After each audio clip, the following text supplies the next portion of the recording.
up, everyone? This is SojuTalk, your weekly shot of K-pop. We're coming at you with a super spicy episode 274, and we're recording on March 18, 2024. I'm Doug, and joining me today, we got Warren. Hey, what's up, everybody? And Anita. Hello. As a quick reminder, check out SojuTalk on your favorite podcast platform, sub to us on YouTube, and join the SojuTalk Discord and be a part of the nation. All right, I got an announcement. What's up? How you doing? First of all, we have a big shout out to our new Fiesta patron, South Texas Ones. Ooh. I wonder what group they like. Hello, hello. Hey, shout out to a Ones from South Texas. I would like to give a small apology though to this person because it was in our email for about 3 weeks to a month. Bro. And I just saw it this week. But just know that I hooked this person up with a lot of goods. Oh. So hopefully this will. Thank you for your patience. That's us saying sorry that we missed your email that you joined the Patreon. If anyone else ever joins the Patreon and we don't respond or you do something, please let us know. Yes. I feel real bad Please about reach this out. situation. That's all I want to say. So once again, shout out to the new Fiesta patron, South Texas Once. Okay. Late but welcome. After hours today, we are having a K-pop related after hours. Warren found a post on Reddit. It has to do with idols and their success after they leave a group and go solo. So we're gonna have a discussion about that in the post show. So stick around for that. And now we're gonna go to the big new releases. We got 4 of them. We have Red Velvet Wendy, Wish You Hell, BTS's V, Friends, with parentheses around End. We have VCHA with Only One, and we have Day6, Welcome to the Show. Let's start at the top. We have Wendell with Wish You Hell. She's from SM. She's in Red Velvet. Last song she did was When This Rain Stops and Like Water. I remember those back in the day. I'm going to start off this segment talking about Wish You Hell by saying I am extremely biased to like anything Wendy does. Like I have the rose tinted, maybe the red velvet glasses on, you know. Oh, yeah. Ooh. I'm going to be biased, but that's what an opinion is anyway. I thought this was fun. I like this. I played this one like all week. Oh, wow. I don't know. Okay. I completely understand what some people are saying online, saying that it doesn't really go anywhere. The chorus is kind of boring. They kind of wish the chorus was better. But at the same time, I think I really like the song because the vocals are on point. But you know, with Wendy, the vocals are always going to be on point. That's like one of the main strengths she has. As a whole, though, I thought it was a fun comeback. I've been listening to it like multiple times a day, so there is that. Yeah. Go. Go away. No, you go. I was gonna say, I feel like with this track, even Yeah. though it's not like a power ballad or somewhere where she is specifically highlighting her vocal power, I thought it felt very effortless, like very natural. And I think that's what made it enjoyable for me to listen to. Because I feel like even though it's not like typical ballads that she kind of goes for some of her solo stuff, this still had that ease in the vocal quality that I thought was really cool. So yeah, I enjoyed that aspect of the She could vocal sing this in her quality. sleep, honestly. Yeah, Like, yeah. Especially the main part of the song. And, like, it's not too difficult for her. I really like some parts of the chorus where there's like a synthesizer in the background while she's singing, like the that part. Oh, like you hear that yeah. weird thing in the background. Right, I thought right, that was really right. cool. I love that sound effect. Yeah, it's like a little mellotron kind of. That thing, exactly. Yeah. That's a very nice instrument. Great synthesizer of the 1980s or so. It was also the same synth in 밤양갱 by BB. What do you know? Yeah. I'm not gonna lie. I was a bit surprised because I didn't expect Wendy to do like a full-on Y2K rock pop inspired kind of. You know what I mean? Like it felt very much in that line of things. And sure, maybe it doesn't go anywhere, but I do agree with you, Anita. It feels very appropriate for the kind of voice Wendy has, which is very like. It feels very effortless. It feels very easy when she's like going up, when she's going down, the whole chorus. I don't know too much about vocals and like vocal training and that kind of stuff, but like the whole chorus where it's like, hey, that thing, I was like, Yeah. I wouldn't attempt this at a karaoke. You know what I mean? Like that's it's just for a But it song. sounds- It's a head bopper. sounds You're just nice. like, okay, Right. Like it's just pleasant. I don't think she's whipped out a new mold of song or like doing anything crazy. But I thought it was just enjoyable. It was pretty safe though. Let's be honest here, right? It was pretty safe, and a lot of people who say the song doesn't go a lot of places, like they have a fair point. I'm not gonna lie. I will agree with you there. That's true. There was a lot of room for the song to develop, especially in the chorus. From my guess, just based on doing this goddamn show over 274 episodes, is that I think the producers didn't intend it to do. I think a part of it is kind of similar. And I'm gonna pull this analogy only because the visuals are very similar. But if you think about Chaeyeon, Lee Chaeyeon's debut as a soloist, remember that one? Vampire with them joints. The thing I forgot what it's called. Do you remember? Knock? No, it's not Knock. The one before Knock. Is it not? No, is it a different one? It's the one before Knock, isn't it? Yeah, you're doing the thing, Warren, where you're just referencing something. You don't have it on hand. We covered it on the show. That's the thing. Anyways, Hush Rush. Hush Rush. You should know that. That was your one of your favorite songs really that year. that one. Yeah. Some tip of the tongue thing. You know what I mean? Yeah, that happens to everybody. Look. It kind of reminded me of that, where like it was very clearly maybe a notch above easy listening, if anything. You know what I mean? It's not quite chill. It's not quite easy listening, but at the same time, it's not attempting to do like a crazy chorus, because a part of me felt like this was more trying to replicate and simulate the kind of sound that was popular in the early mid 2000s with the rock kind of like poppy rock groups. Obviously, you two you're gonna know more about it than I do, because I'm not a fan of that. No, I kind of felt that too. Yeah. Maybe not as heavily into the rock aspect, but there were some elements that I thought were interesting. Like some of the vocal delivery of the chorus felt like it was referencing that. And also the visuals, I thought had a very like punky look to it. Some of the styling was also like calling back to that mid 2000s style. I also really liked that the music video in general just had this like oddness to it that I think where she was Red Velvet has done too. Yeah, so it was cool that it's kind There's of horror elements for sure. At the same time, some of the lyrics like, "Oh, I'm in my bad phase," and I'm like, "You're kind of not Wendy. You're still kind of goody two shoes Wendy in my eyes, you know." Like that's how I see Wendy. But okay. I mean, she was burying herself at one point, right? It was just kind of weird, but fun at the same time. What I did think was cool, and I don't know if this was intended or not, was like if you think about like K-pop at its core, like if you think about Korean pop music at its very, very core, a lot of it is sad but very upbeat about it. You know what I mean? Right? Do you guys know the song "Esang" by Cool? Yes. It's literally a song that's complaining about a guy complaining about his girlfriend cheating on him, but the whole time they're like dancing about it. Is that the one? 안녕히. Okay, that one. Yeah, we're on the same page. You can tell by the top line it's a very upbeat song, but the whole time it's like, I can't believe you cheated on me. You know what I mean? Like, yeah, that's the thing. Yeah. And like that was very popular in the late 90s or 2000s. And if I think about how this song is trying to replicate the kind of Y2K aesthetic, a lot of it goes back to how like, it does replicate that too, where she's like, I wish you hell, but hey, let's freaking dance about it. Yeah, too. right. Yeah. It's like let's pop. Who cares? No, I thought this was a fine comeback from Wendy. I don't think it's going to like. This is one of those sneaky songs that all of a sudden people might all of a sudden be into, though. You know, really have to see with this one, because on face value, it'd probably be like, I don't know, like Bamyangang, but Bamyangang is dominating still, right? That's one of those songs where you're like, that's fun. But then all of a sudden just sneaks up on you and it's just charting #1, right? Boom. So Bamyangang. We will have to see why, though. I see something like that. You know what else is charting? Like in terms of charting, there's a G-Idol B-side that's number 2 on iChart. Yeah. It's crushing right now. It is. It is. It really is. Yeah, it's a good song. It has a lot of. Is that the one that has a lot of Japanese elements in it? It's a very J-rock inspired. Yeah. But that one's popping off right now too. So y'all want to go check that out. It's called Fate, right?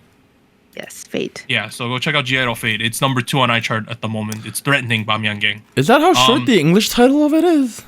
Yeah. I know the Korean title's really long, but the Korean title's like I actually really just hate. things that hurt. I'm like, damn, okay. Hey, that's a lot better. Does anybody like things that hurt? Like, yeah, so go check that one out. It's doing well. Hopefully Wendy's can do something like that too. But let's pivot to V. Rate it. Oh, rate it. oh, I listened to it too much. tingly. Bro, what are you doing to your eyes? Spicy.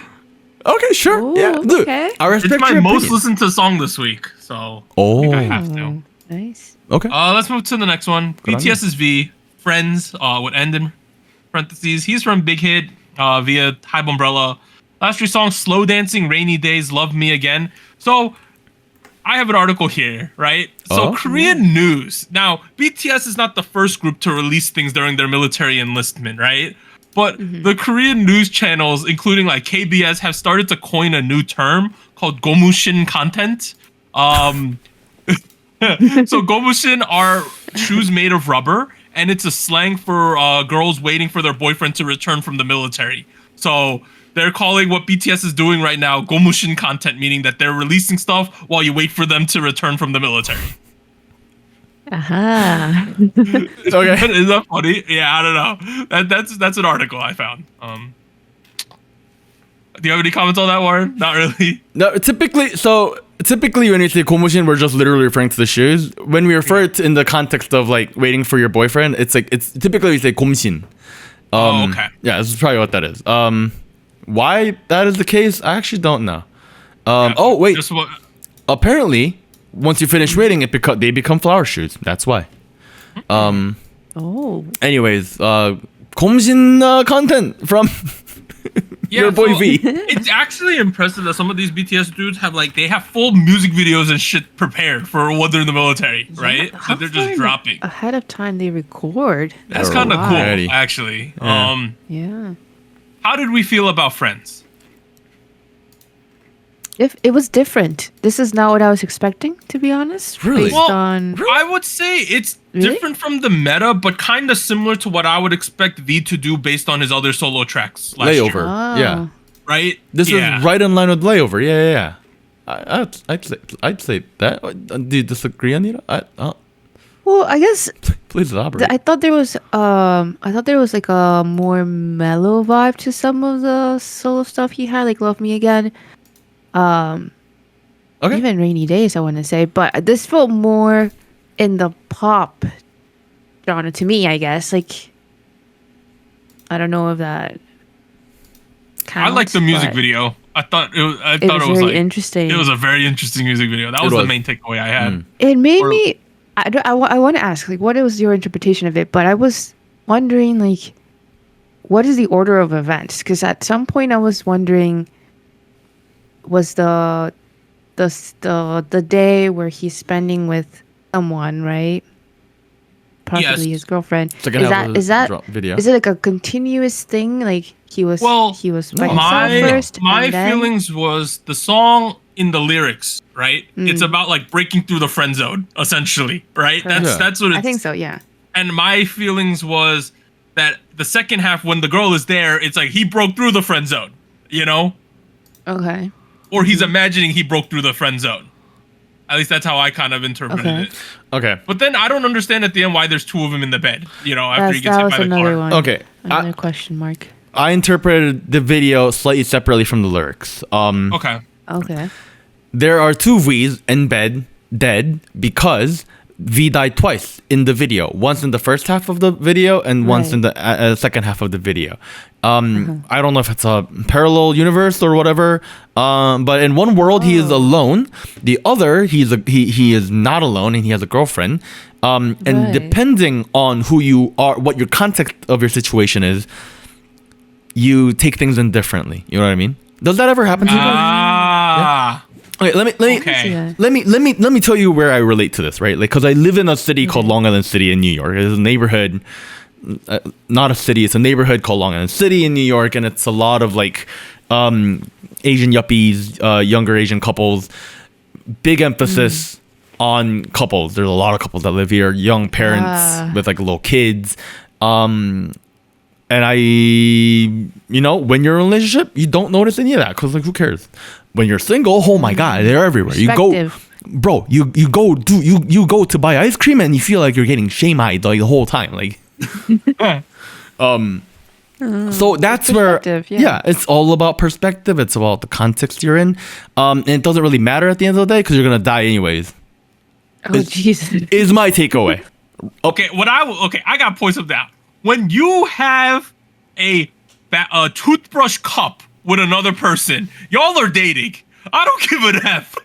You know what I mean? Yeah, You remember that scene? Yeah. No, I was like, because the way I was interpreting, I was like, oh, he's trying to get out of the friend zone. I'm like, if y'all waking up in the same bed together, y'all brushing your teeth together, y'all got a goddamn toothbrush cup.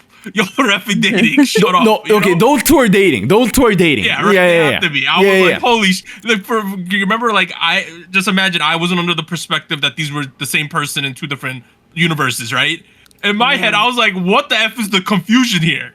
You know, y'all are clearly dating. Okay, yeah, I think personally, I think the video and I get the what song you're saying, though. itself Yeah, no, I get what you're saying. Yeah, but from my perspective, I was like, y'all are effing dating. What the fuck? I will admit though, like regardless of how you interpret it and what the meaning behind it actually is, it just looks freaking cool. Yes, it's just cool to do the same shots twice. Something about it, and I mean, obviously the shots are pretty. I don't need to go over that, but like the way they go over the same like patterns again, but like instead of showing romantic couples and happy couples, it's like that now they're fighting. Now they're like pissed off after a fight and they're hitting each other with a plate. Remember when you did that with your ex, right? Yeah, you got out a porcelain plate and hit her on the head with it. Yeah, all that relatable shit. Yeah, what? Okay. Everyone does that, right? Hi.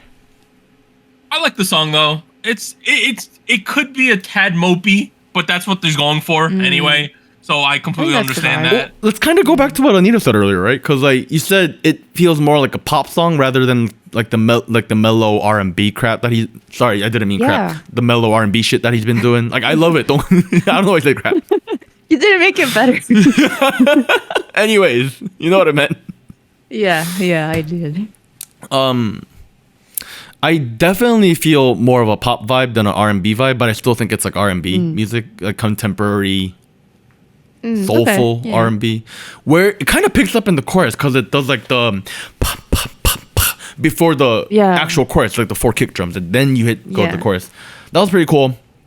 But still, I feel like it's kind of in line with something I would hear out of like I don't know, like a Daniel Caesar album or like a Kali Uchis album. I'm a huge fan of what Via's been doing with the solo stuff. I think it's like very different than what I initially expected. Stands out. But now that he's gone this route, I'm like, it works for him as a whole, right? Like, you know how like Jungkook is going very heavy pop, almost like a Michael Jackson meets Bruno Mars vibe at certain points, right? Jungkook is doing that kind of stuff, and then we got V here being like a mopey boy.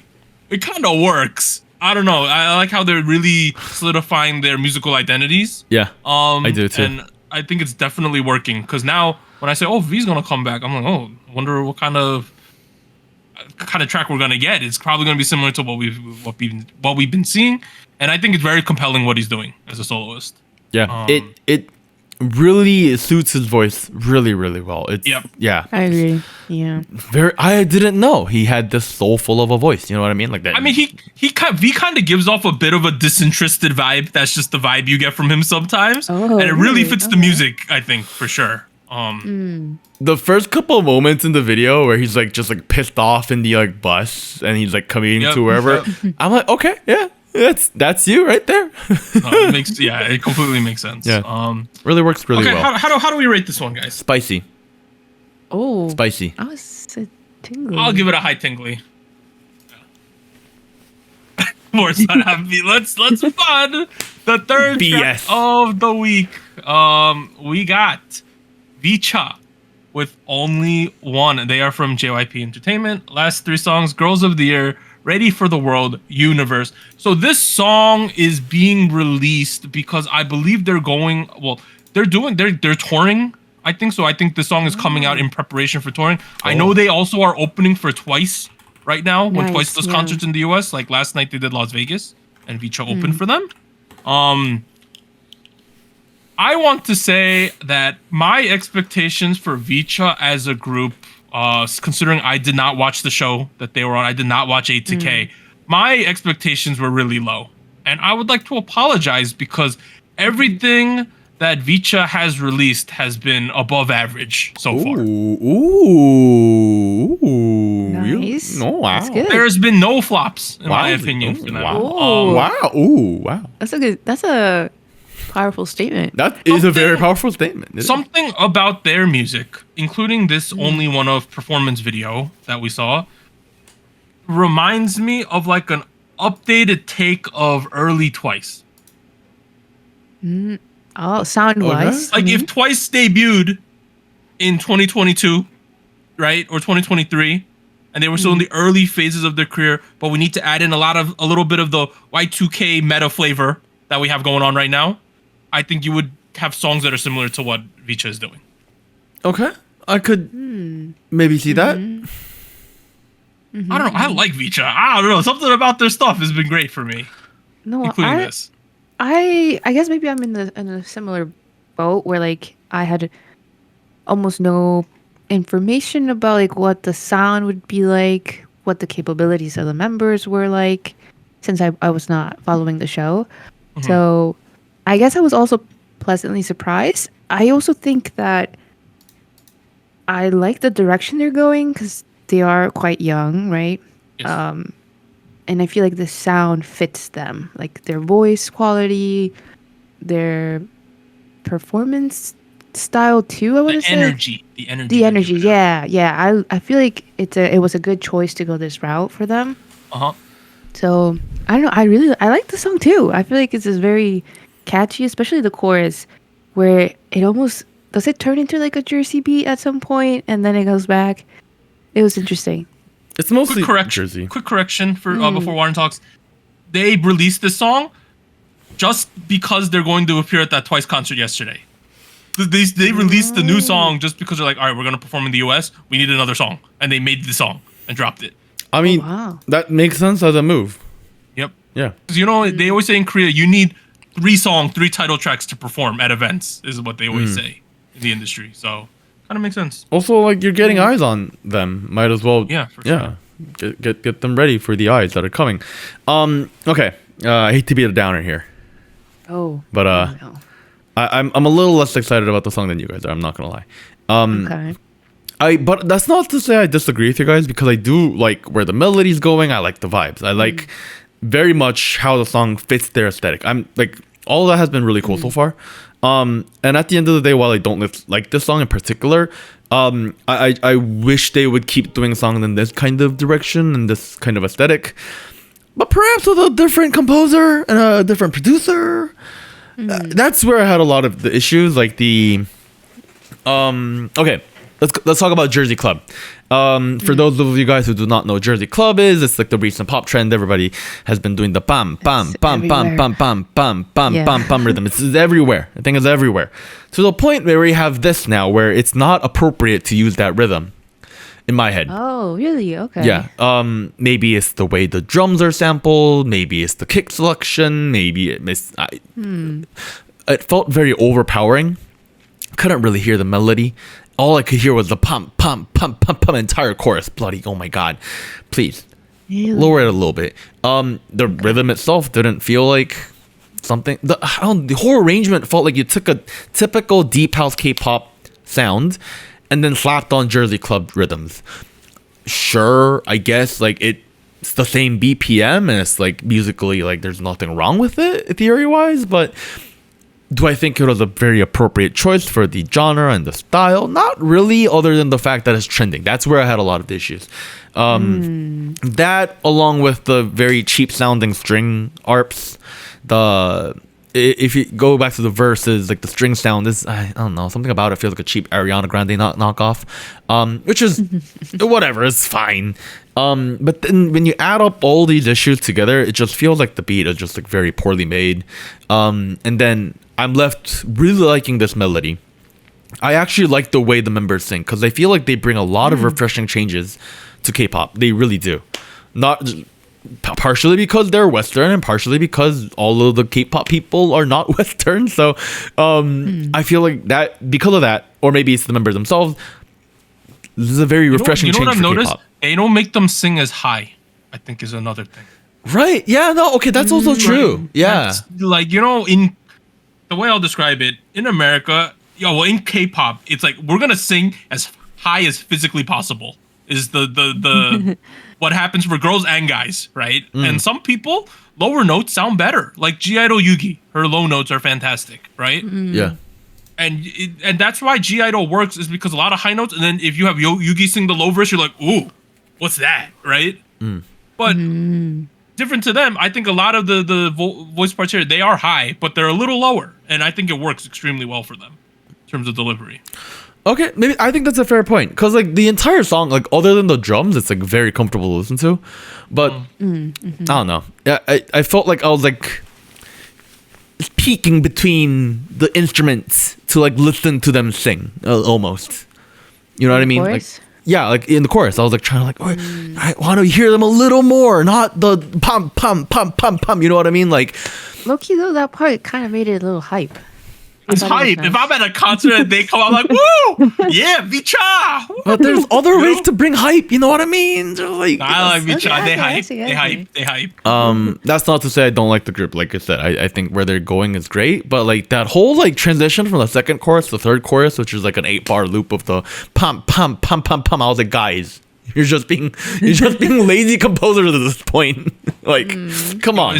Someone let me know, is there behind the scenes content funny? I might have to watch some. Oh. That's when I actually start caring about groups, is when I watch the behind the scenes content. You won't need Be subs. That's true! No, you can understand Korean now, dog. I do understand. These days, like, I don't speak Korean any better than I used to, but in terms of listening, I'm pretty good these days. Like, Oh. some of the TV shows I watch, like, they don't sub it quick enough, so I just watch it without subs, and I understand That's like good. That's 90% good of what's going on. practice. All right. You say that's good, Anita, but you do this too. I do. Yeah. Humble Like for piece me, of shit. Naruto Amazing Saturday, like they takes a week to sub, and I'm like, I can't wait that long, so we just watch it no subs. You know, if I Yeah. really don't understand what's going on, I ask. You get what someone. you get. Yeah. I go like, what are they saying there? And they go, I was like, Oh man, imagine if you were sponsored by like a Korean online course, like Duolingo. Like, if you want to speak Korean well, like Doug and Anita, go sign up for it. no, I can't speak. I can listen. If you want to, If you want to listen well. I can listen. if you want to listen to Korean variety Right, without we subs. can listen well. The Oh, speaking yeah. is butchered still. But この番組はご覧のスタンスの提 hey, 供 VCHA though, if I was at the Twice concert, number one, I wish that more K-pop performers. I get why they don't, because logistics and money. But when they perform in the US, I wish people would have openers more. Yeah, They that's don't, nice. Typically, That's cool. like I would love to see like Hubei groups or younger groups from their companies to just get some experience performing in the US. I think would be cool for them, and to just give them a taste of it would be a lot of fun. Okay. And I think it's great by JYP to do that, because all these people are there because they like Twice, and VCHA's the new group, and they're a Western group, so it makes sense. We're in America here in Las Vegas, so yeah, I think it made all the sense of the world to let them open for Twice, for sure. I think the devil's advocate argument to that could be that like you might be concerned about the opener not being able to develop their own identity outside of the group. For That's true. instance, That's like true. let's say Baby Monster opened a show for Blackpink. You know, people might be like, oh, well, you know, now Baby Monster is going to have the image of being Blackpink 2.0. But then again, to refute against that, I don't think that's their fault. That's more so the song style fault. And I think if you're there to see one group from the company, it's highly likely that you'll like the Hubei group, or you just get to see more people. You know, that's another thing. Ooh, more people for your buck. Exactly. There you go. I There you go. will say this is a tingly for me. I listen to this one all the time too. Definitely be listening to this one. I feel like it's more like a little spicy, maybe. Whoa! Oh, we got a range. I got a mild. Oh shit! No. Let's move to another JYP group. We have the return of Day6 with their song "Welcome to the Show." They are from JYP. Last 3 songs, like "You Make Me," "Zombie," and "Sweet Chaos," which came out in like 2018 or something. I think. my It's God. Wait a like, minute. Really? Let me check the discography real quick. Sweet Chaos. Oh no, 2019 is Sweet Chaos. Yeah, it's been that long. They all went through the military. That's what happened. That's why this took forever. And also there was a lineup change too. Some of the people dipped in the meantime while they were gone. But they're back now. As for, they released the song. Man, this one kind of hit you in the feels a little bit, I thought. Not only in terms of the music video, because the music video is pretty self-explanatory, right? There's like a proposal theme going on here. But for them as a group coming back, they're like, welcome to the show. We're finally back. I don't know. I felt something. I enjoyed it. Yeah. They feel older, which they should. They've been gone forever, right? They feel like they've matured as kids and 100%. As artists.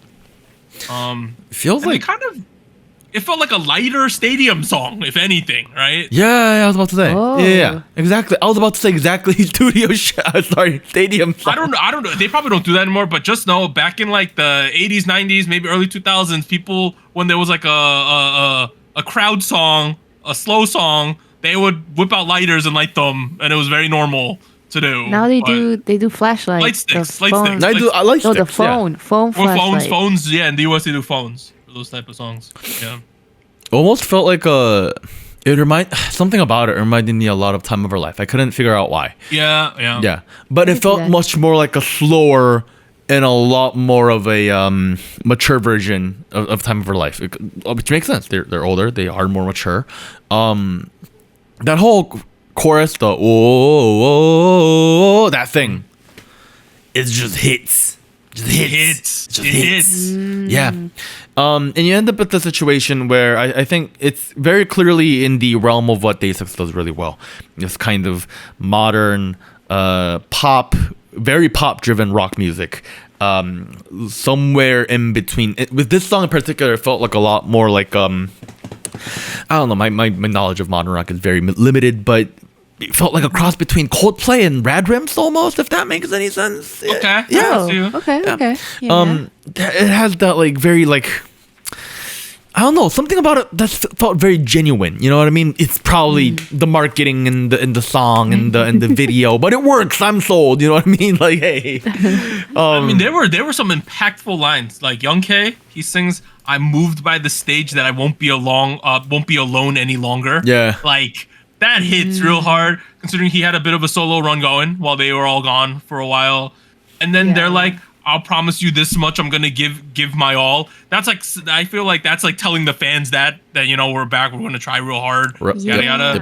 Yep. And it kind of fits the music video too, because that kind of feels like a vow, you know, like a wedding vow, that kind of thing, right? So I think they were hitting this type of like commitment theme in multiple levels, in terms of the music video, in terms of them personally. I think it all really made sense what they were doing here. I agree with you. Agree. Yeah. I was gonna say. Why is Doug laughing? I don't know. It was just like y'all had nothing to say. I agree. Yeah. What do you do? What do you do? What do you want me to do? Lie about agreement? There was something that I feel like maybe I just need to just have more listens to this, but there was the drum beat, right? It's very consistent. So consistent that at some point I feel like it almost was a little repetitive. Like it doesn't quite change throughout the whole song. And even going into the chorus, where I kind of expected it to like switch up a little bit, it doesn't quite happen. There's like, after we get like the chanting part in the first half, the second half of the chorus is a little, I guess it picks up a little more, or it adds another layer that kind of elevates it a bit more. But that was the only thing that I felt like, I wonder if it would sound a little different if we had to restructure it where it wasn't as repetitive. Isn't it 6 fourth notes, and then a double at the end, right? More or less is the drum beat of this song. Most of the drums is just like downbeat, pum pum pum pum. At some point, it does a pum pum pum pum pum. No, on the second, like it does 4 bum bum bum bum, and then bum bum bum bum bum. There's a double. Yeah, it happens like 3 times in the song. For the most part, it's I don't think that's enough to like make it not repetitive though. Maybe that was the intent. That thing they did where they pulled out a little jersey, that felt very out of place. I didn't like it. But to your point, Anita, it feels repetitive. Here's my take on that, right? Okay. My question is, we noticed it was repetitive. I did, yes. The thing was, we shouldn't. Especially with a song like this, because the main selling point of this song is the lyrics, the emotions, the visual content. You should be so filled up with emotions that you shouldn't notice it's doing, kick drums on the downbeats. So the conclusion I can draw out of that is that, maybe they could have done a little bit of a better job building the emotions into the song. And I was gonna bring that up separately. So I'm saying this kind of confirms my kind of my hypothesis that I had. You know what I mean? We concur. Yeah. I agree with you. Yes. So what I was gonna say is let's talk about the chorus, right? Because the chorus has two parts.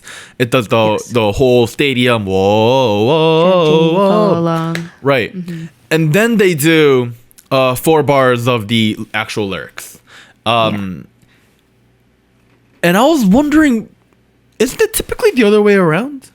That was my thought too. I was like, would it make more maybe I noticed it too much, like the drum, because we did lead in without a change up in like the lyrics, or I don't know. I just felt like the structure was interesting, or maybe it made me notice it more. Right.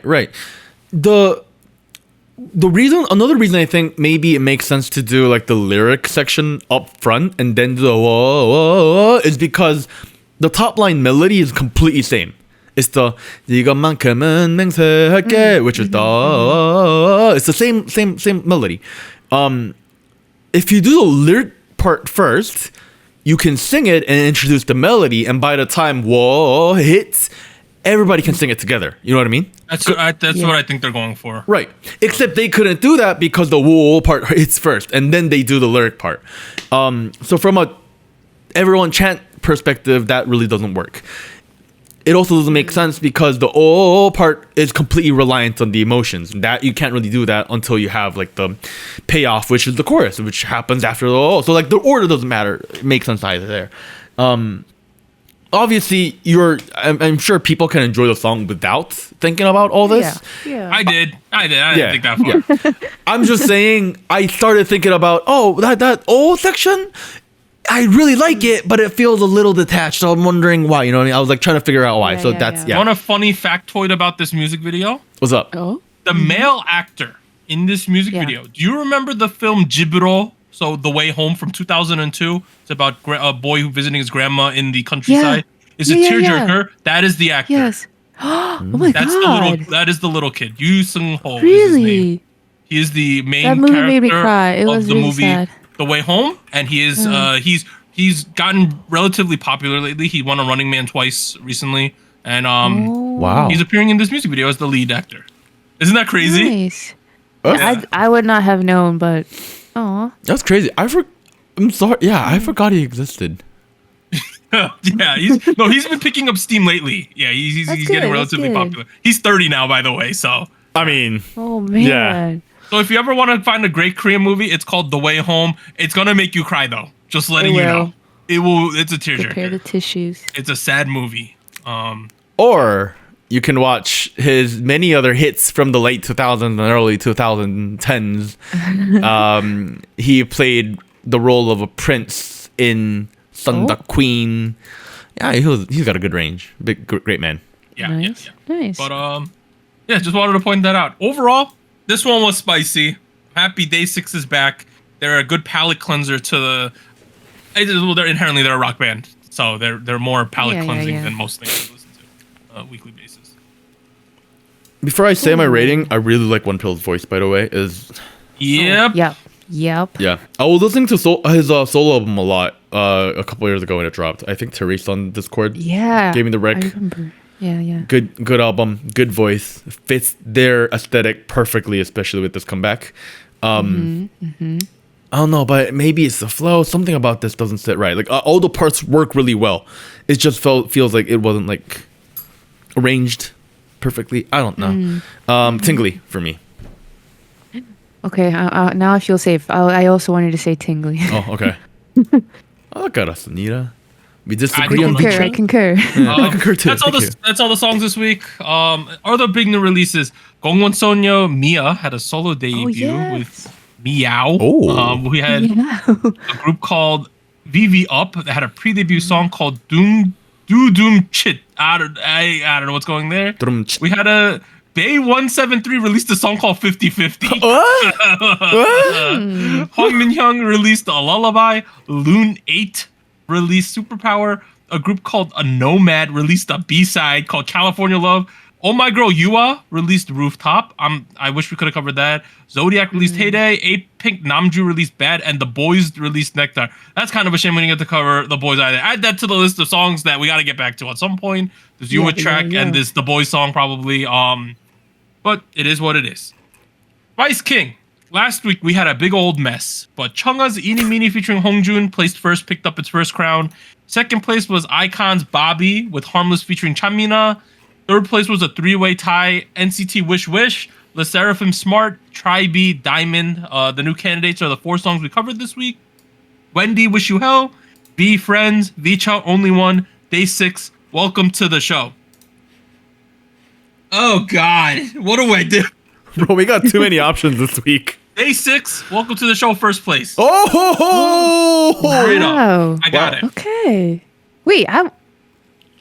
What? Okay, go on. I said it was spicy. That's You what I did. said first. Yeah. I know. I was just expecting a different one. Second place, I got Wendy. Okay, there it is. Oh, wow. And in third place, all right, let me see.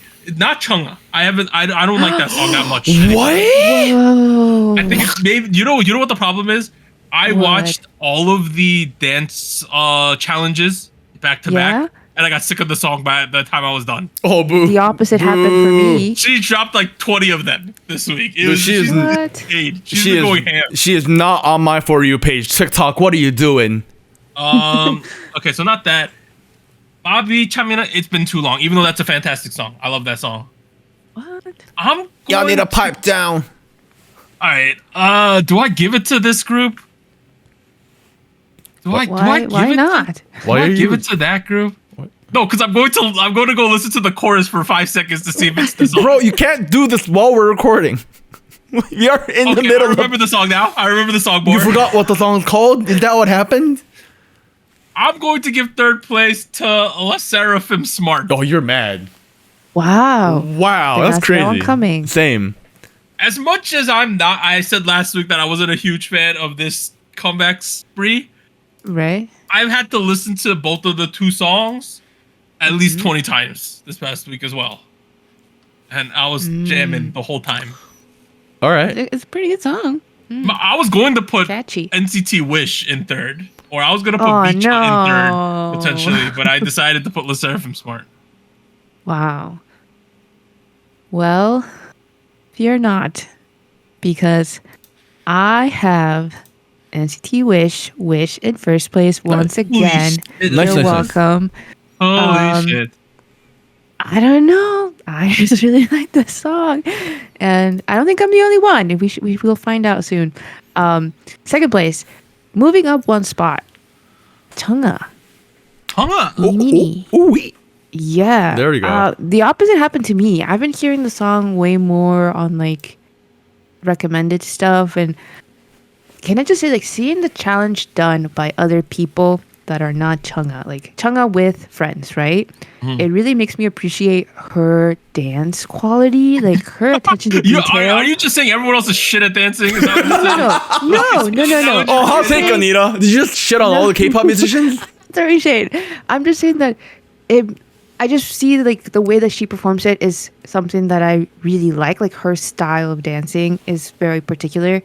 I don't know. I thought it was really cool to see different people do their interpretation of it, but I think I still prefer her style. So yeah, Chungha, great to have her back. Third place, last but not least, I'm gonna give it to VCHA. Only one. I'm enjoying the sound. I didn't mind the Jersey beat coming in. I think it got a little more hype, and like them dancing also helped. I like their choreography setup, like the 2 groups facing each other. I don't know. It was cool. I like what they're doing. The performance video too was also really nice. I didn't get to mention it, but the quality was for just doing choreography. I thought was really nice. The sets, the styling. So yeah. You know what Chungha does really well, Anita? She knows when to look at the camera and when not to. Also, her body control is just really good. Well, obviously that. Obviously, her body control is fantastic, but she's really good at like knowing exactly when to look at the camera. Like, oh, you okay? Mm-hmm. Warren, what's your chart? I agree with you guys. She's in my first place. Eeny Meeny. Oh, shit. Number one. Oh my god. Banger of a song. Poo on you if you don't like the song. I don't like it. It's just not my favorite. I don't like it. I don't like it. It's on my For You page. Put it on my For You page, TikTok. I want to say the word again. Eeny Meeny by Chungha. TikTok. Put it on my For You page. Oh my god. All right. Number 2. Friends by BTS. V. It's not BTS. V. I would love to say just say BTS. Look, I don't think I prayed the song enough about how much I actually like the song when you actually did the song discussion. There's a lot of slow build-up of emotions. Every man has always been in the friend zone. It's kind of fucking ass, man. Wow. It's fucking ass. That's cool. Yeah, I think it did a great job of pulling out emotions out of it. Video's cool, song's cool, everything hits. Friends by BTS V would have been first place. I just like Chungha a lot more because it is just a very standard good K-pop song. Last but not least, that leaves me Wish by BTS. Wish. Sorry. By what? What? Whoa. Wish by NCT Wish. Oh, BTS Wish. Shut up. Wish by NCT Wish. Wait, has this been in your chart at all before? What was it not on my chart last week? I don't remember. I want to say no. I could check. Okay. Okay. Bro, who cares? I like it now. What are you gonna do? It was third. Warren had it third last week. It's once again third. Okay. Get off me, Anita. Nice. You spreading fake news about my charts. This is unfair. I was just wondering. You say that one more time, I will see you in court. Because I like Wish by BNCT Wish. That's aggressive. Okay, SojuTalk Nation and Gochu Gang, they made a chart.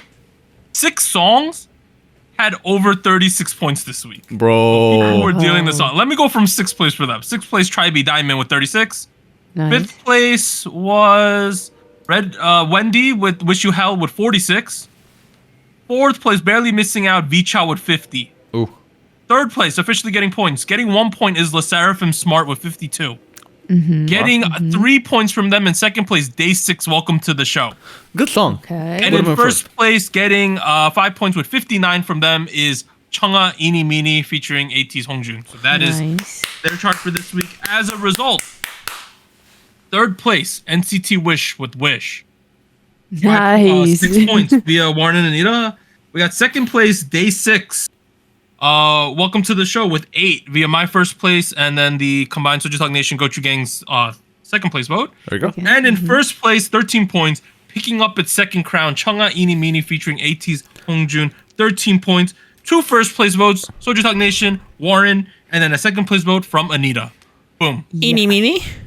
So she is going to be up for Hall of Spice next week. Next week. Ooh. Finally, we're at show winners. Hit us with them. Yes, we have a couple. First off, we have La Seraphim with Easy. They won an Amp Countdown and Music Bank, so they have a total of 9 wins so far. And then we have BB. Pamyang Gang won on Show Music Core and Inkigayo, which was a first win for her with this one. Oh, wow. First win of her career. She never had a music show. Oh, really? Oh, wow. Oh, wow. I didn't. Yeah. Wow. Oh, Congrats. So 2 total wins for her so far. Yeah. Another first win, we have NCT Wish with Wish. They won on the show and show champion. First win on that one, 2 total wins as well. Congrats. Nice. All right, that ends part 1. SojuTalk episode 274. We'll be back after a short break. 3, 2, 1.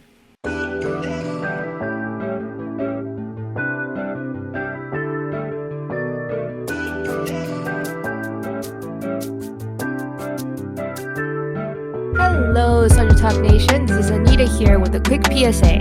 If you would like to support SojuTalk Kpop Podcast, please like, subscribe, or follow us on whatever platform you're using. And consider joining our Patreon at patreon.com/SojuTalk or donating to us at paypal.me/SojuTalk. On behalf of the crew and myself, thank you. Now back to our regularly scheduled episode.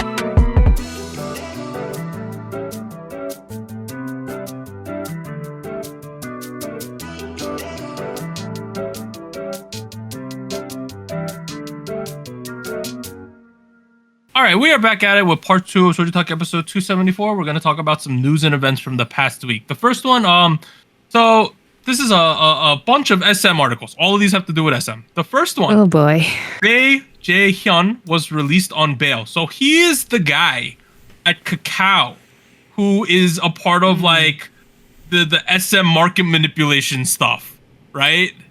He's the head of Kakao Investment, and he's under investigation for the SM stock market manipulation stuff. He got released on bail, so that's the first thing there. The second thing, though, SM they didn't even bring back. That's not true. They now have co-CEOs of SM Entertainment. They've expanded the position. So if you remember this guy on the left, Jang Chul-hyuk, he was in a lot of those videos we were getting last year from SM stating 3.0, 3.0, we love 3.0, right? What it essentially boils down to, this left guy handles business at SM, right? He does the business, the numbers, the money. This new guy on the right, Tak Young-jun, right? He is the 3.0 guy.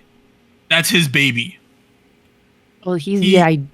He's like the main driver of 3.0. So he's been at SM since 2001. He's worked with everyone from Shinhwa to aespa all the way through, right? Interesting. In 2015, he was he's been the head of singer management. He was a producer at SJ Label. He was a co-CEO at some point in the past, and now he's becoming co-CEO again. But he is one of the main drivers of 3.0 strategy and Rise. Okay. That's his, like, those are his babies. And he also leads NCT Wish and apparently a female rookie group that is in the works. So he is more like the content side of SM. This guy. Okay. So they are still trying to figure out who's in charge of SM. They're still trying to make some moves, but at least now it seems like we got a business guy and we got more of a content side guy. Imagine working for this company at this moment. That's gonna be a goddamn mess. Yeah. Leadership so changing every week.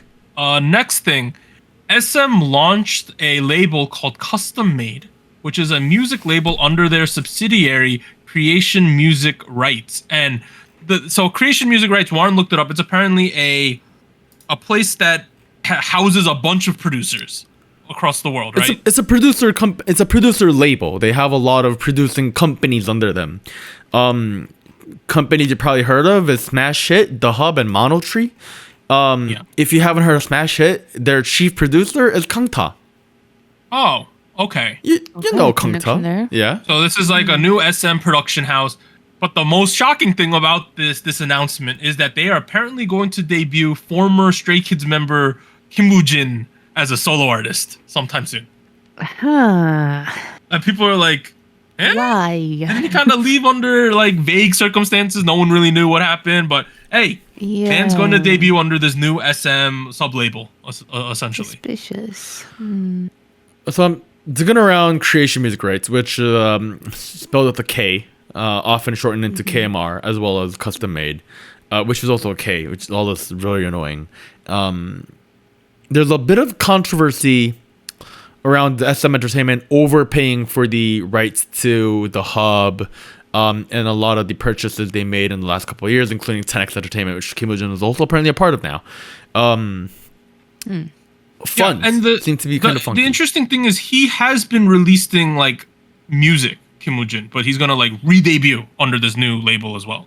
Like he released music. So I don't really know what's going on, but hey, it's happening. SM has all this other stuff. There's another one here. I don't know the real details, but apparently some company suffered a $17 billion, so a $17 million valuation loss due to they bought up a bunch of SM shares. And they are accused of participating in the stock manipulation. So it seems like this company might have been one of the companies that was told by someone higher up to just buy all the shares so we can hold them. But they lost a ton of money. That's exactly what I'm referring to. Yeah. There seems to be some, it seems to be linked to the manipulation. So those were all SM things that happened in the past week. So yeah, let's keep going though. So Baekhyun is going to be singing both the Korean and American national anthems for the on March 21st at the MLB World Tour Seoul Series, the game between the Dodgers and the San Diego Padres, which is going to serve as the opening for the MLB season this year. Oh wow. We both? Yeah, English and Korean. They've also been playing games recently with like versus Korean teams for warm up for like spring training games. But they played against like Team Korea, so it was a bunch of KBO All Stars, and then they're playing against some of the Korean teams. So they've been putting in scrimmages over there. That's pretty cool. Nice. Additionally, G Idol and aespa to perform at the opening game for a congratulatory stage. Sorry, a what stage? A congratulatory stage. Oh. Congrats. Nice. So yeah, I heard tickets for the Dodgers Padres game are over $2,000 US right now to get in. Oh my god. People are very excited because they get to see Otani and they get to see what's his name? Harfish? No, Kim Ha-sung, the guy who's on the Oh, podcast. never mind. Yeah, so people are very excited about that. Remember a couple weeks ago when you did a halftime show for K-pop? Yes. Thinking ahead, It's guys. happening. It's Go happening. listen to that episode, kids. Plug. Next one, you gotta bear with me here. There's a lot of weird people who I had to Google who they were and things like that. But the Gurin Company, Nikki Semin Han, Titan Company, and UTA team for they essentially these three entities: Gurin Company, Titan Content, and UTA team. They are making a American K-pop talent show. Okay. So let's break this down. Who are these people, right? Yes. The Gurin Company they are a company that makes TV shows in America. Like they produce the Miss America show sometimes, the Singing Bee. Like they produce big TV shows on cable, or not even cable, on TV in general in America, right? So that's that. So that's the backing, that's their in to get onto American TV, right? And then you're probably like, who is this Nikki Semin Han, Titan Content? He is a former SM CEO, and he launched a new US K-pop company. So it seems like the resulting group from this TV show is going to be under his label, right? So that's the connection there. And then you're probably like, who the hell is UTA team?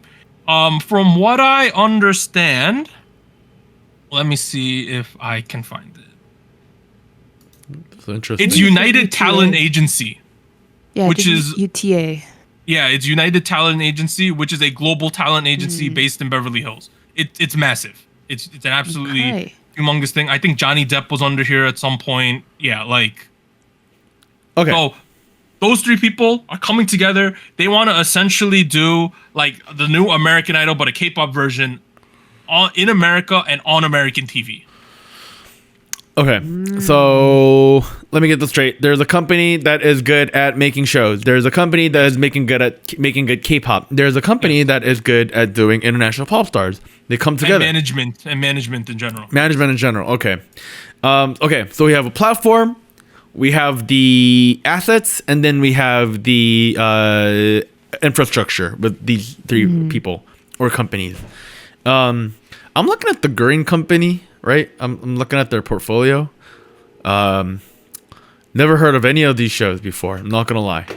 I've heard of some. Like I've heard of the Spelling Bee, Miss America, obviously. Yeah, I mean, how many times have you seen Miss America though? Back in the day, a little bit. Not oh really? Anymore. Okay. Yeah. Is it different than Miss USA? Oh wait, they're Miss USA. Oh no, Miss America, Miss USA are both big. They're like equally big. They're huge.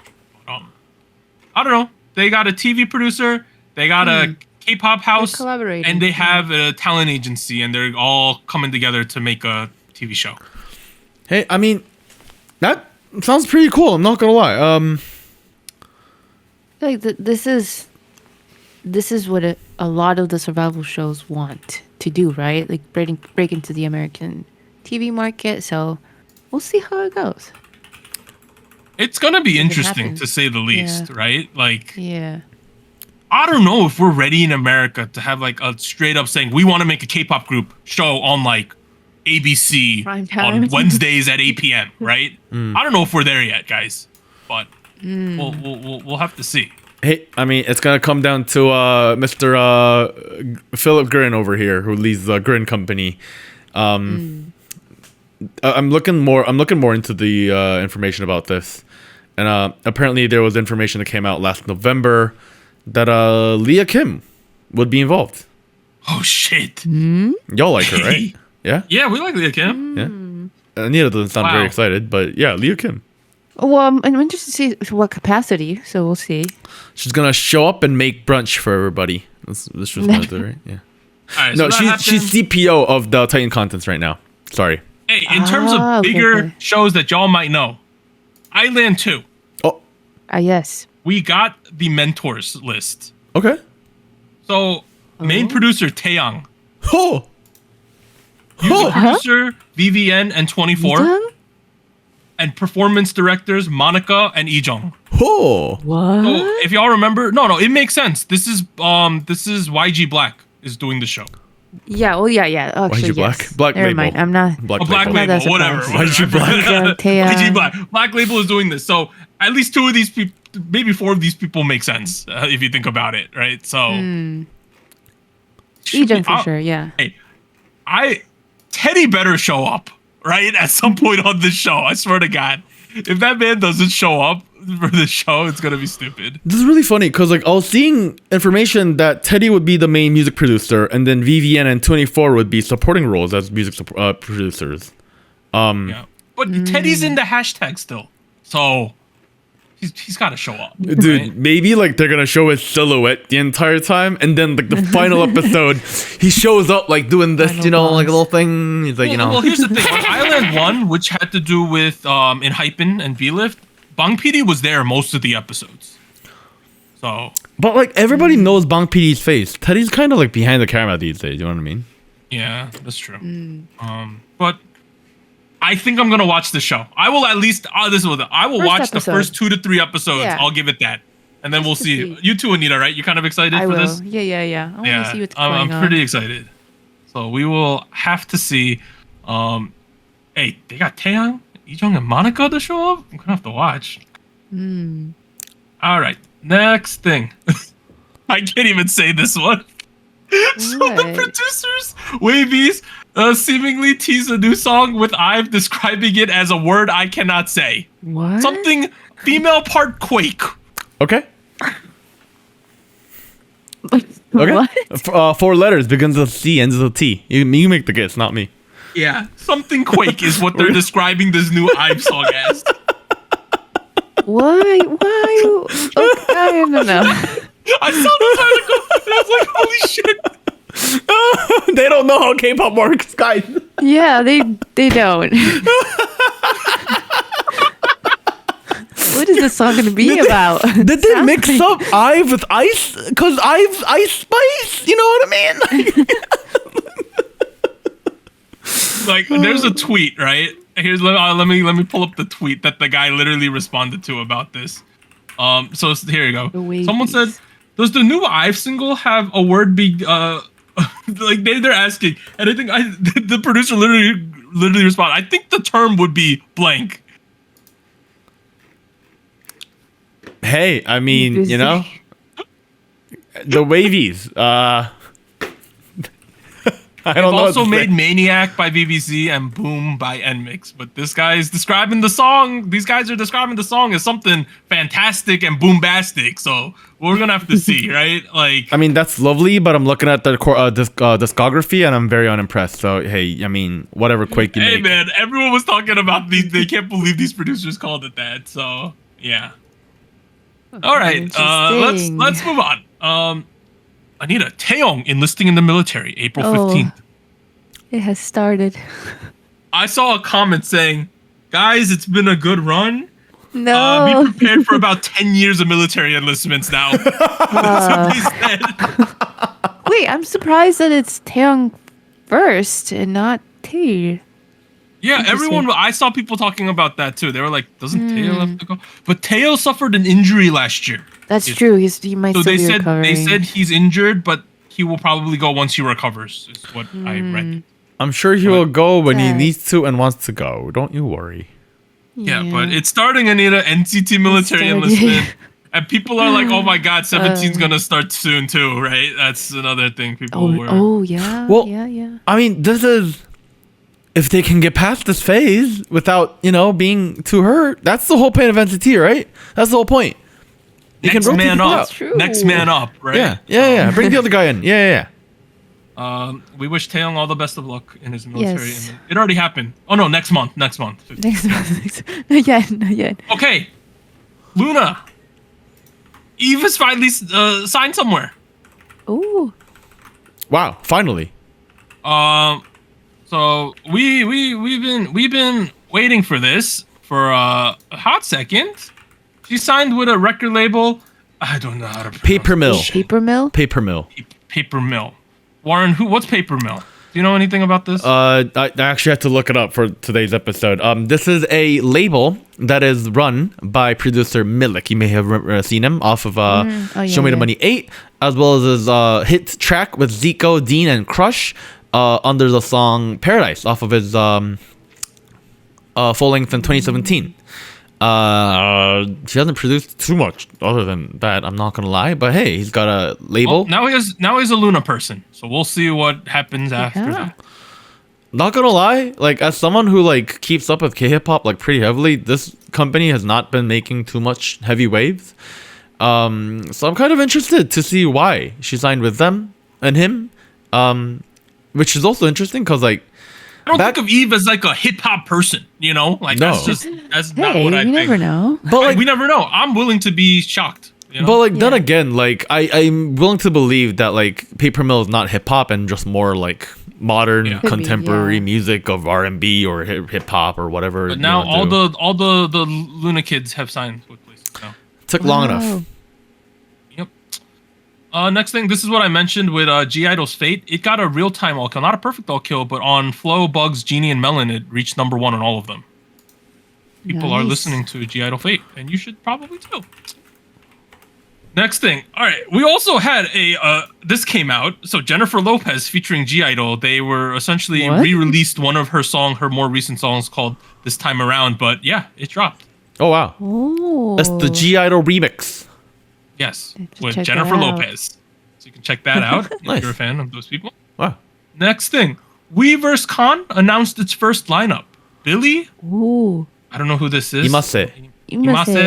Japanese Boy Next Door, JD1, Chu, Just B, From Us 9, To Us, Illit, and An Team. So that is the first lineup announcement for WeVerseCon 2021 at the Inspire Entertainment Resort on, June 15th and 16th. Yes. Chu's on this. Chu's going to WeVerseCon. She's got the inner good relationships with Hype. A lot of the new groups. Yeah, a lot of them. To Us, Boy Next Door. Next one's 17 is going to Europe. Lollapalooza Berlin. Oh. 17, they put them ahead of the Chainsmokers. Oh. Wow. Good. Louis Tomlinson, he's one of the One Direction dudes, right? Yeah, I know that much. So he's also going. So hey, if you are in Germany like our mod Koala, she's probably gonna go see them at some point. This is a great opportunity for her because she is in Germany. So there's that. Next thing, Glastonbury. 17 is also going there. Oh, right what? What? It's a Janelle Monáe. Wow. Oh, that's pretty interesting, actually. Yeah, they're on the top tier of artists for this. Wow. I mean, They are 2 lines from Shania Twain, y'all. That's crazy. Isn't that crazy? SZA, Coldplay, Dua Lipa. 17's there too, guys. Wow. So 17 is cool. going to Europe, guys. Wow. That's what it seems like. I mean, crazy. I feel like Glastonbury is a very hard festival to get your name into, Yeah. especially as someone not from England. So hey, man, props. So that's pretty cool. It's crazy. They're going to be there as well. I'm sure a lot of fans are going to be excited. Next, we got some world tours. We have Ace. They're hitting up a lot of the U.S. Madison, Wisconsin. Wow. Denver, Colorado, Santa Rosa, California, Los Angeles, Phoenix, Houston, Tampa, Orlando. They're doing both Tampa and Orlando. Those are like an hour and a half away from each other. Nashville, Minneapolis, Indiana, Detroit, New York, San Juan, Puerto Rico. Oh, God. Wow. everywhere. Detroit, hey, you want to go see Midwest? Ace? You want to go to the Midwest? You can go to like any of these stops in the Midwest. Crazy. Yeah, so that's happening. So we got Ace over there. Additionally, TXT tour was announced today. Oh. We were I think an hour or two ago. Como, Washington, Oakland, Los Angeles, Houston, Atlanta, New York, Madison Square Garden. They got 2 days. That's big. Rosemont, Washington, D.C. I don't understand why IU couldn't have booked goddamn Madison Square Garden, right? I really feel like she could have filled it too, guys. Maybe they weren't sure, but I mean, now IU, you know. You know what? Honestly, IU could have filled arenas, not just stadium. You know what I mean? She could have done MetLife. It would have sold out. Look, you're really just rubbing insult in my pains here. Remember no. you're going. Who cares? I'm not. But TXT is doing a couple giant ones. Crypto.com arena. That's where the Lakers play. Minute Maid Park, which is where the Houston Astros play baseball. So that is happening there as well. Madison Square Garden is obviously a massive place. So a lot of big arenas for them. So that is cool if you were into TXT. Finally, XG, the first Howl. Let's go. So Asia in May, Osaka, Yokohama, Bangkok, Seoul, Kuala Lumpur, Singapore, Manila. I almost said Milan. I'm like, what? That's not in Asia. Manila and Taipei.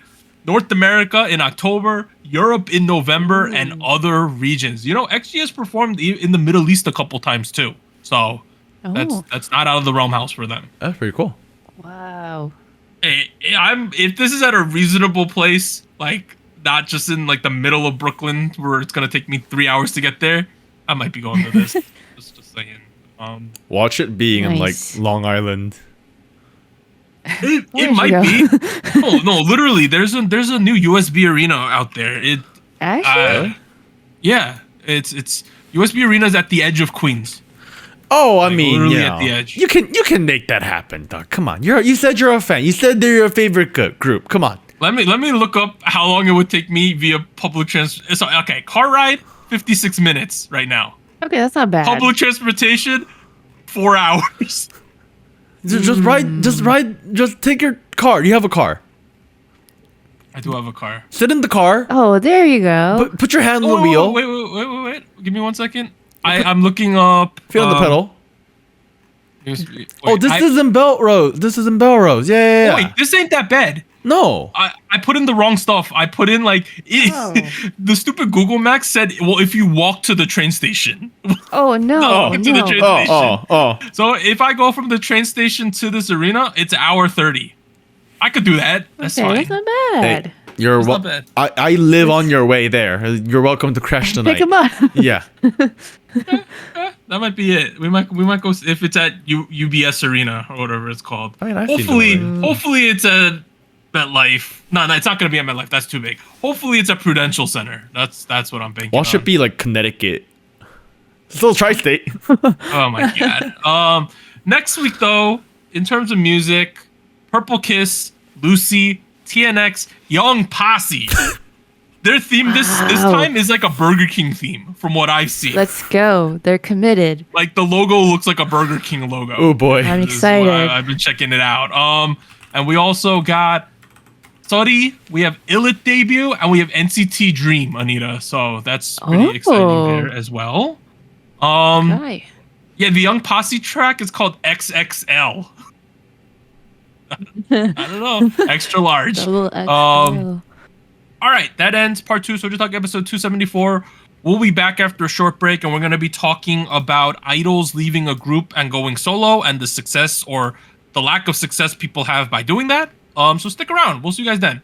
3, 2, 1. And here's an extra special shout out to all of our Fiesta Patreons on patreon.com. Bagel, Charles, Cotton Ball, Del Monic, Ellie, Irvtron, Gogu Mama, Honey Pools, Liam's Games and Toys, Luke Daniels, NJ Parks, Tyr, Siu Sumi.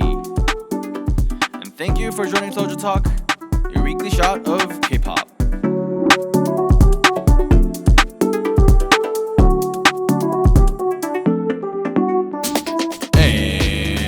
special thanks to our Discord server mods: Jacob, K Music Erday, Koala, Max, No Bias Nuda, Tuggles, and Wolf297.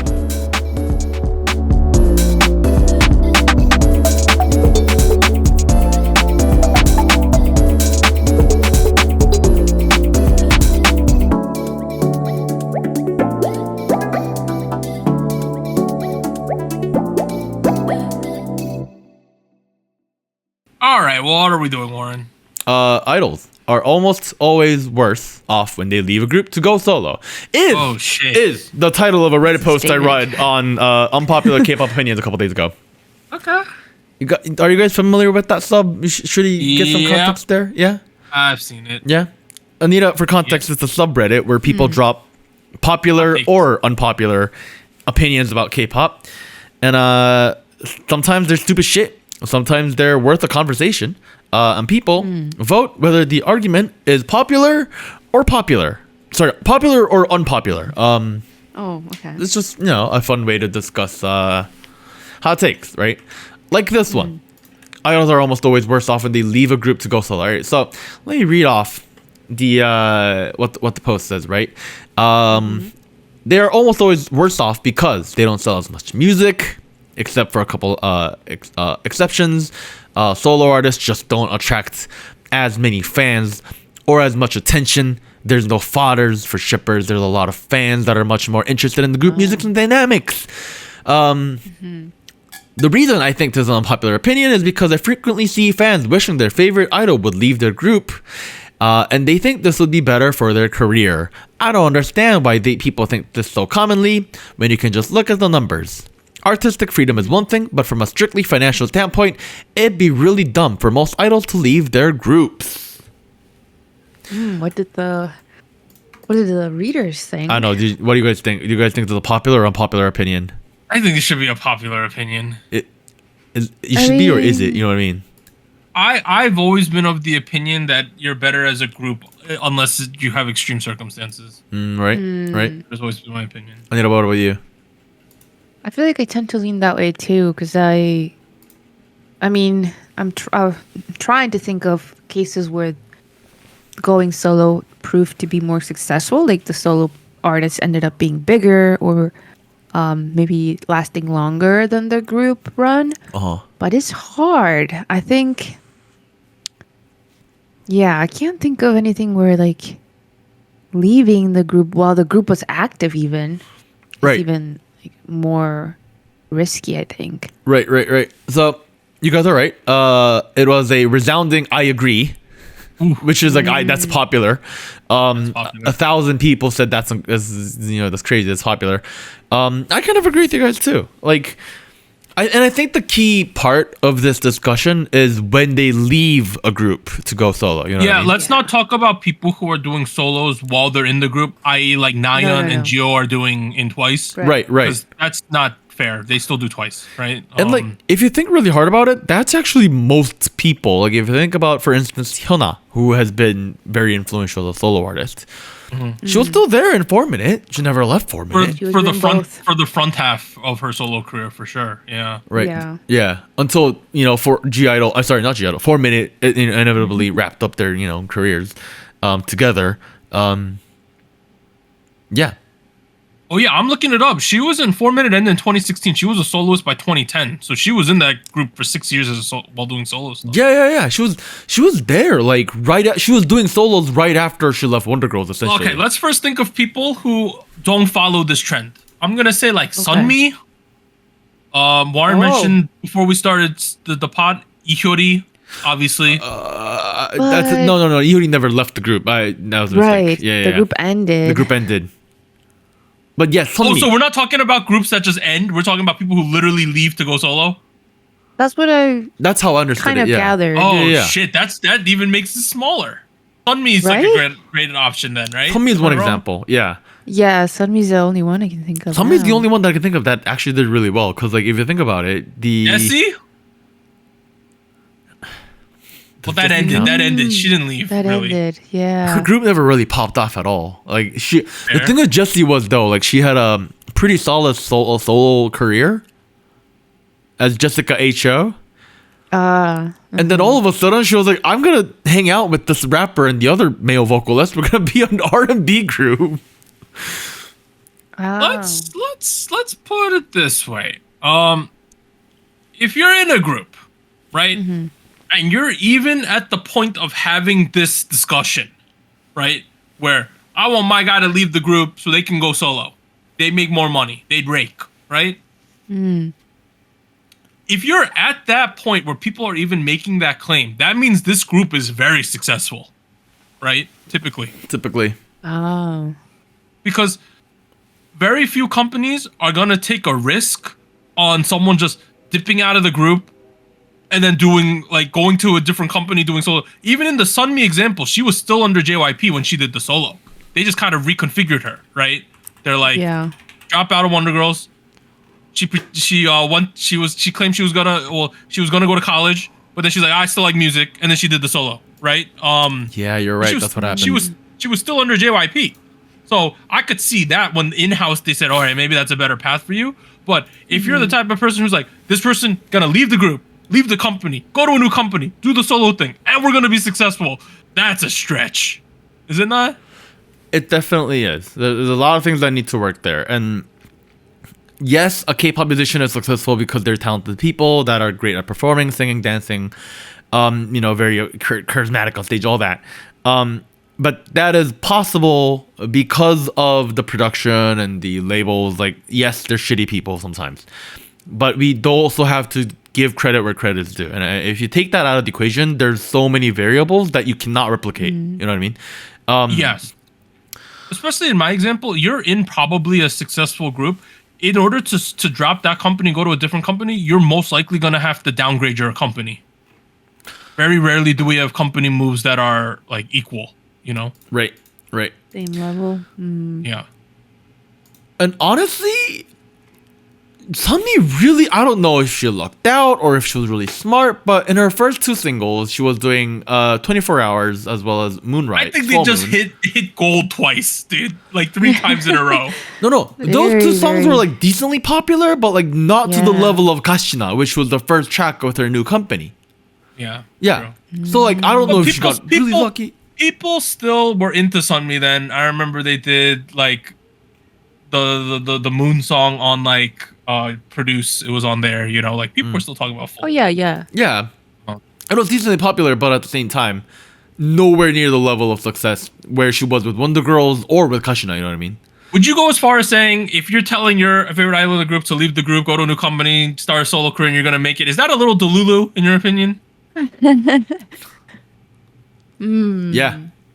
Right? Yeah. Like, that seems like, I mean, are you sure? I like, was it you, Doug? I think you put it this way, where like, when you're even considering it, right? Where things are going so well for everybody, maybe in the group, that it feels doable. I think that's a good sign, maybe, for the group. But to go solo, and even going solo while the group is active, or going solo after the group disbands, I think that's hard enough that it's a little. I got one other example other than Sunmi. They did not become a famous solo singer, but they did get traction in their acting. Momoland Yeonu. Oh, Yeonu. She left while they were in mid promotions. Oh, you're right. She did, right? They pulled her out of there, and then she focused on acting. She left in 2019 due to health reasons. Yes. Momoland was still going at that point. Okay. That's another example of that could potentially work. The thing is, I feel like that worked, and if you look hard enough, there's other examples like that, and I feel like there's a lot of that work because you're shifting your whole career from music to acting. Are we including people who more or less got kicked out of the company and then did their own solo thing? So let's talk about Chu, yeah? Yeah. We could do Chu, we could do Dawn, Oh, yeah. Oh. Right? Like, that kind of is involved in that. Yeah, the BBC essentially kicked Chu out of Luna. And she did her own thing and it's kind of working, I would say. But as a whole, I think that's the exception, not the norm. Here's the issue. Here's the issue. Okay. there is not a lot of space for very popular groups in both both groups and soloists, right?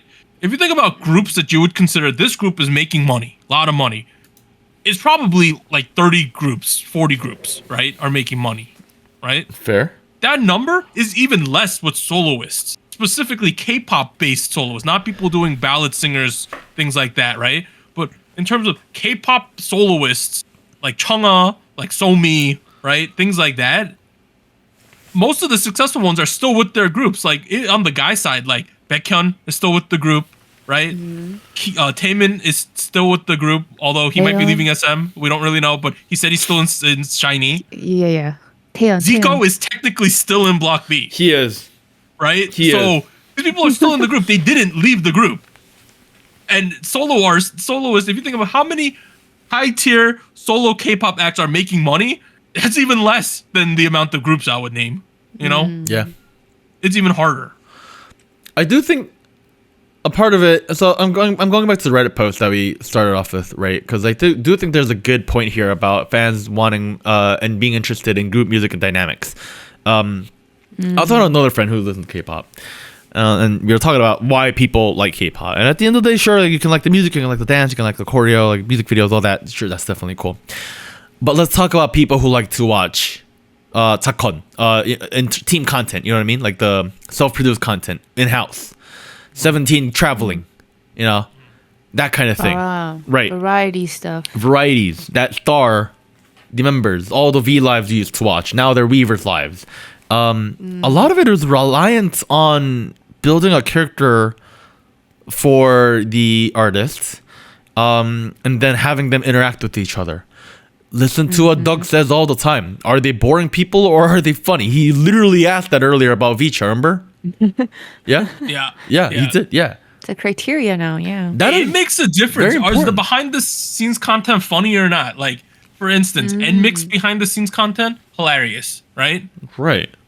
XG, it might not be the funniest thing, but they post such long behind the scenes content that it's fun to watch. You know? They're like, we're going to a theme park. The video is 30 minutes long. I'm like, God damn, it's basically a TV show. And right? like, let's be honest, Doug, you have told us there are groups you like lost interest because they're like not very interesting. Like, 100%. Yeah. 100%. Yeah. Obviously not gonna name any names here. I get into K-pop because I like the group, like the music, like the song, but what keeps me around is if the people are funny and they're interesting. Plural, though. Yeah. People. Yeah. Yeah. And I feel like that's a very big part of the whole media industry. Like at the end of the day, like that's how you differentiate yourself. Like you need to build a story, you need to build a narrative. How do you do that? You need a character. It's like that applies to like other genres too. Like just not just K-pop. So like, don't tell me this is fake or some shit. And when you're doing that by yourself, I don't know. It's not as interesting. You know what I mean? Like. Okay, here's another counterexample to this argument. I thought of them. Oh. EXO China line. Okay. Well. All the Chinese people who leave. That hasn't gone very well. Let's not talk about Wu Yifan, right? Let's not talk about Wu Chris Okay. Wu, because he's in the deep shitter. Yeah. But other people like Lei, like Tao, like the one other guy who's now a super famous actor now, Wuhan, who's like a top 10 actor in China. Like it's gone well for him. But I feel like he kind of, well, except for Lei, most of them kind of shifted some of their. Yeah, like if I remember correctly, I remember seeing Luhan was like a Yeah. top 10 earner for actors in China a couple years. Wow. It was like 60, 70 million plus he was making. And I think that largely applies to a lot of the Chinese idols. in Yes, because K-pop. there's a bigger market to go to once you dip. Like I'm thinking about Cosmic Girls. Yeah. All three Oh, girls. yeah. All the girls dipped and now they're all massive celebrities in China. Like Songso is humongous there, dude. Like Maybe it's different then if you're like non-Korean. if you Chinese, you better dip and make the money, yo. Like if you're in a big group, you could dip and make so much money. Oh, man. Let's be honest. Yeah, it depends. It depends. I mean, not to say every Chinese idol leaves their group to go to China. Like, there's plenty of other examples, right? Like, Oh, yeah. Ning But the Ning. top tiers are making so 17. much money. The 17 Yeah. members. Yep, that's true. I don't know. I think another part of it is like, you know, artists who were in a popular group and then they goof up. Now they're forced to go solo. Sometimes it works out. Most of the times it doesn't. I would agree with that. Yeah, like I remember reading stuff about Namtaeon of South Club recently, who was formerly a part of the Winners. He's not doing too well, I'm not gonna lie. Yeah. On the other hand, I do remember. Oh, you know what? Another counterexample. Monsta X. Who was the guy? Oh, Wonho. Wonho. He got kicked out of there. He got kicked out, and then Wonho's doing pretty decently for himself. And he got kicked out, and he became daddy after he kicked out, right? Yes.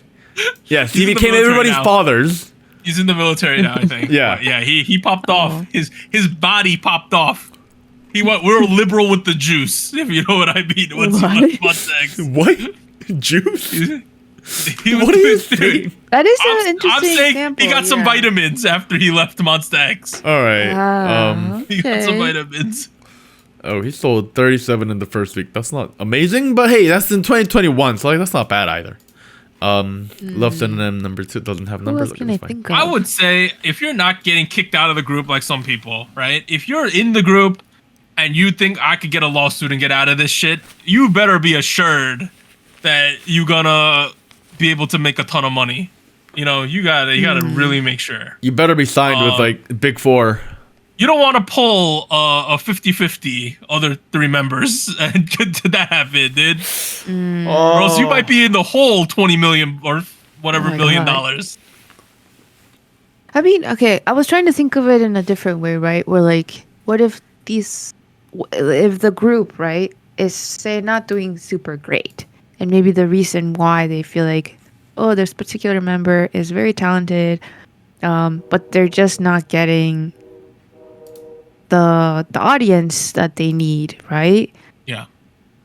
I'm thinking of like some of the people that go on like the Competition produce shows, series, like right? the Like the let's Boys say Planet, the Girls Planet. Yeah. Right? Like I'm in a Nugu group. I go on Yes. Boys Planet. I do super well, and then I'm like, this group's kind of ass though.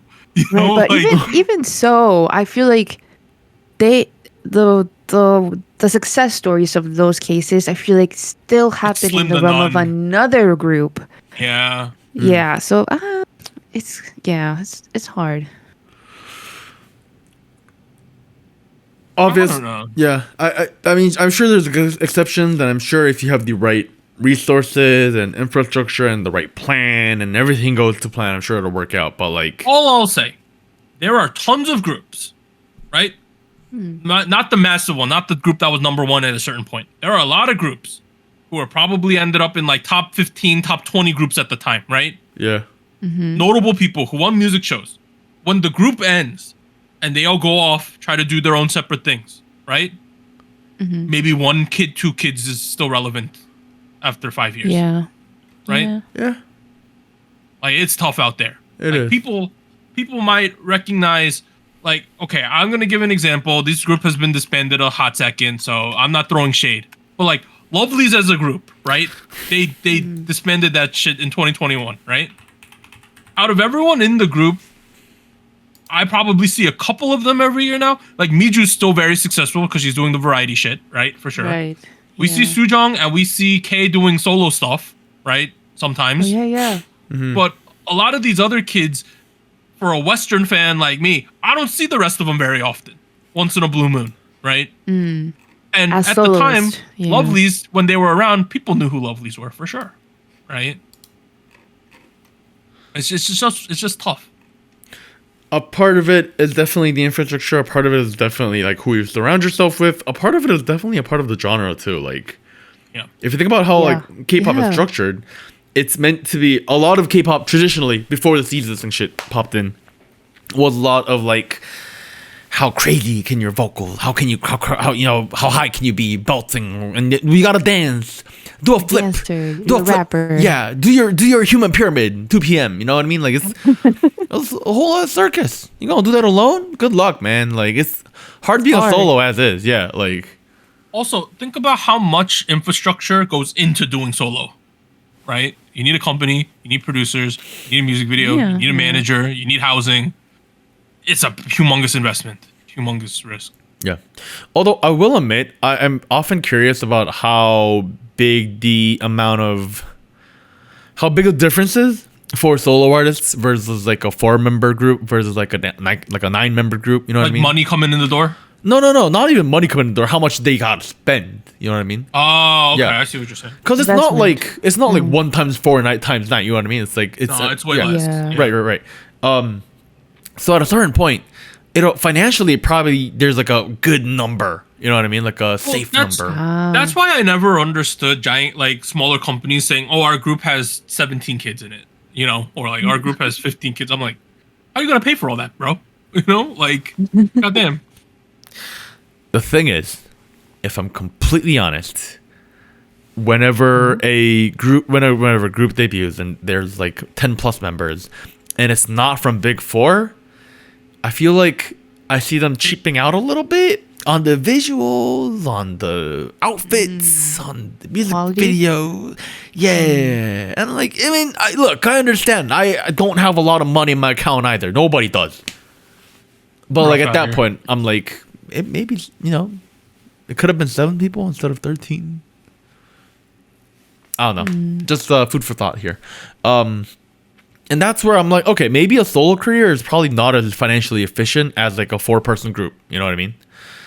Because you got to have all this infrastructure set up for just one person. But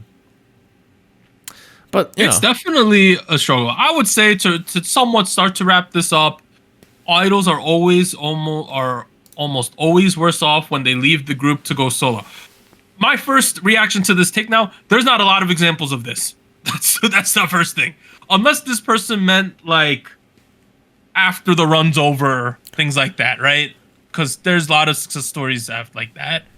But people leaving the group while it's active, like very few examples. And of those examples, there are some notable ones for sure. But as a whole, I would say that's a humongous risk, and it's going to be very difficult to guarantee you're going to do well. I'm gonna go ahead and say I think the writer of the post, OP, probably meant it as like literally person leaving an active group. That's what I think too. Right. Because the second paragraph where they're like, oh, like I see fans frequently wishing artists, wishing their favorite bias would like leave whatever group they're in because the company's shit, the group is shit, other people are shit. That kind of mindset. Which, if I'm a lot younger, I totally understand. You know, I understand how you got to that logic. It's just you also have to realize that this is teamwork. It's the power of friendship. Yeah. It's power. This is not a competition. This is a team. Come on, the opposite. Oh. For K-pop, yes. Yeah. Yeah. Okay. That wraps up our discussion about that. I'm excited to talk about some Young Posse next week. They are one of the most polarizing groups on our Discord. We have a community that loves Young Posse. We have a community that condemns Young Posse. I'm very excited to see what we get next.